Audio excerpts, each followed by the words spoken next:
오늘은 비나텍에 대해 말씀드리겠습니다. 비나텍 실적을 보면 24년 적자 전환했다가 지난해 흑자 전환했고 올해는 영업이익률 두 자릿수가 전망됩니다. 비나텍을 턴어라운드 관점에서 살펴보겠습니다. AI 관련주이기도 합니다. 비나텍은 어떤 사업을 하는지 살펴보겠습니다. 비나텍의 슈퍼캡, 슈퍼커패시터는 주로 에너지를 저장하고 필요할 때 빠르게 방출하는 용도로 사용되며 구체적인 활용 분야는 다음과 같습니다. 수소 테마주로 분류됩니다. 미국 수소연료 전지 업체 블룸에너지와 거래하고 있습니다. 비나텍 제품의 주요 활용 분야 및 용도에 대해 말씀드리겠습니다. 데이터 센터가 비나텍의 핵심 성장 동력입니다. 미국 데이터 센터로 공급이 확대되고 있으며 특히 연료전지 발전소를 채택한 데이터 센터에서 출력 변동에 빠르게 대응하는 역할을 합니다. 미국 내 비중 국산 수요가 확대되면서 비나텍 제품의 채택이 늘고 있습니다. 스마트 미터기에도 사용됩니다. 유럽 시장을 중심으로 스마트 미터기 판매가 증가하고 있습니다.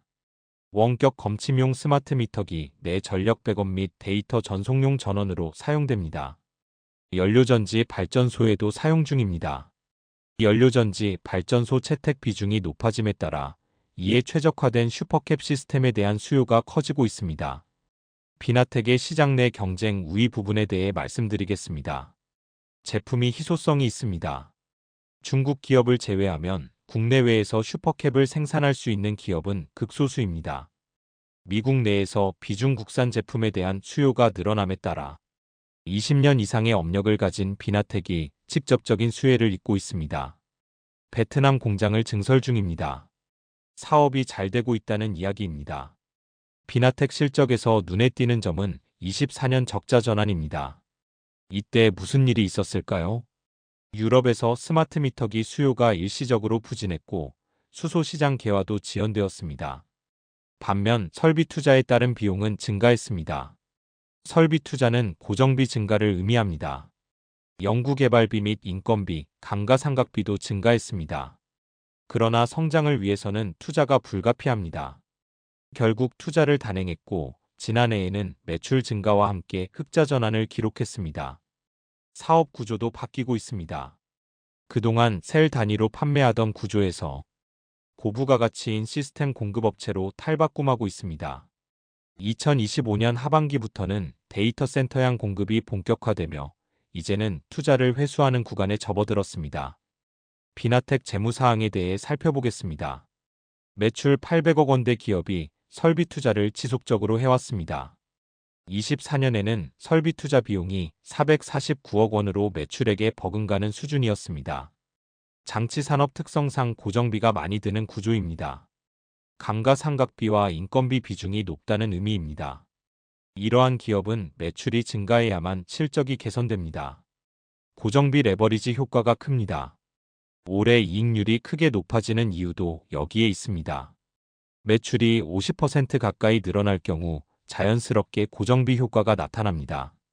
장치 산업에 속한 기업이 적절한 타이밍에 설비 투자를 단행하고 매출이 붙기 시작하면 이익 증가폭이 크다는 점을 기억하시면 됩니다. 비나텍을 이해하기 위해서는 연료전지에 대한 이해가 필요합니다. 이 부분을 살펴보겠습니다. 연료전지는 수소를 이용해 전기를 생산합니다. 연료전지는 꼭 수소만 사용하는 것이 아니라 가스도 사용할 수 있습니다. 미국 블룸에너지가 만드는 연료전지는 고체 산화물 연료전지, 즉 SOFC입니다. SOFC, 고체 산화물 연료전지에 대해 조금 더 살펴보겠습니다. SOFC는 700에서 900도 사이의 고온에서 작동합니다.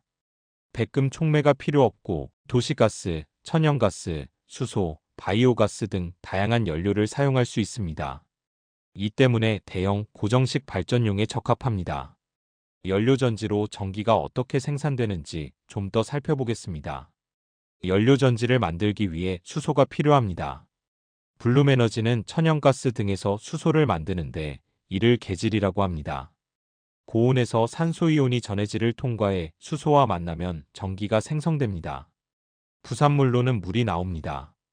현대차의 수소차 넥소가 물을 흘리며 주행하는 모습을 떠올리시면 됩니다. 수소연료전지에 대한 확신이 서야 비나텍에 투자할 수 있기 때문에 SOFC를 조금 더 살펴보겠습니다. 첫 번째, 천연가스를 이용한 수소 추출, 즉 개질 과정이 있습니다. 블룸에너지의 시스템은 천연가스나 바이오가스를 주원료로 사용해 수소를 만듭니다. 연료전지는 수소를 산소와 반응시켜 전기를 만들기 때문에 수소 확보가 필요합니다. 천연가스에서 수소를 만드는 과정을 개질이라고 합니다. 이는 내부 개질, 인터널 리포밍입니다.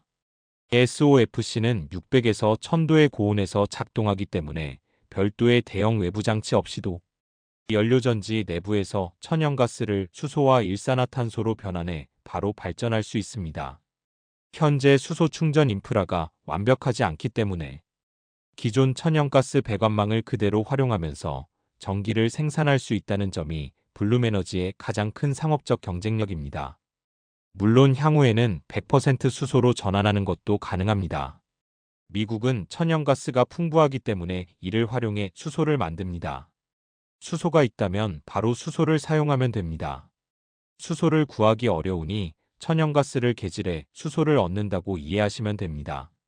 두 번째, 블룸에너지는 연료전지, 제조에 백금 촉매가 아닌 세라믹을 사용합니다.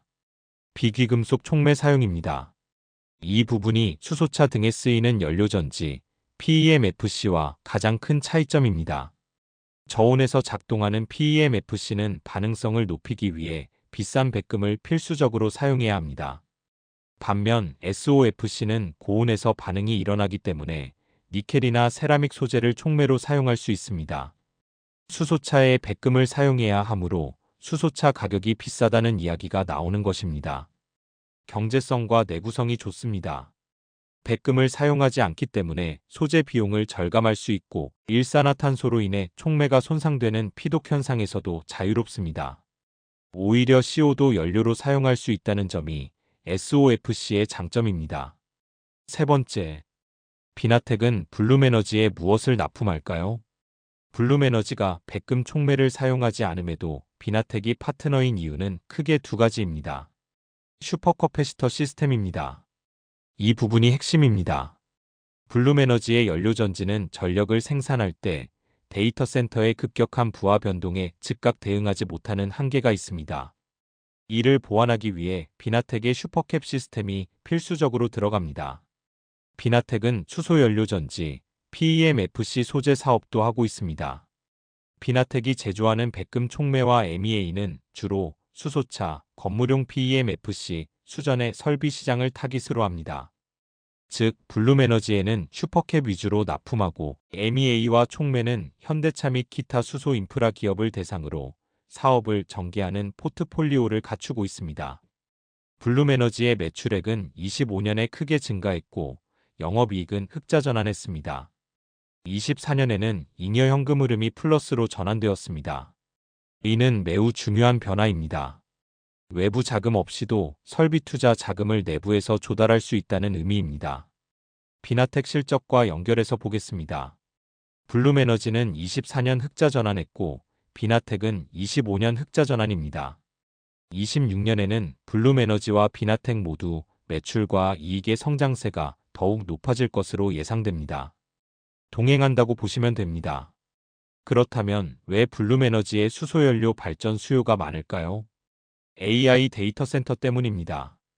비나텍은 블룸에너지라는 세계 1위 연료전지 기업과 거래하고 있습니다. 따라서 두 회사는 같은 성장 궤적을 그릴 것으로 판단합니다.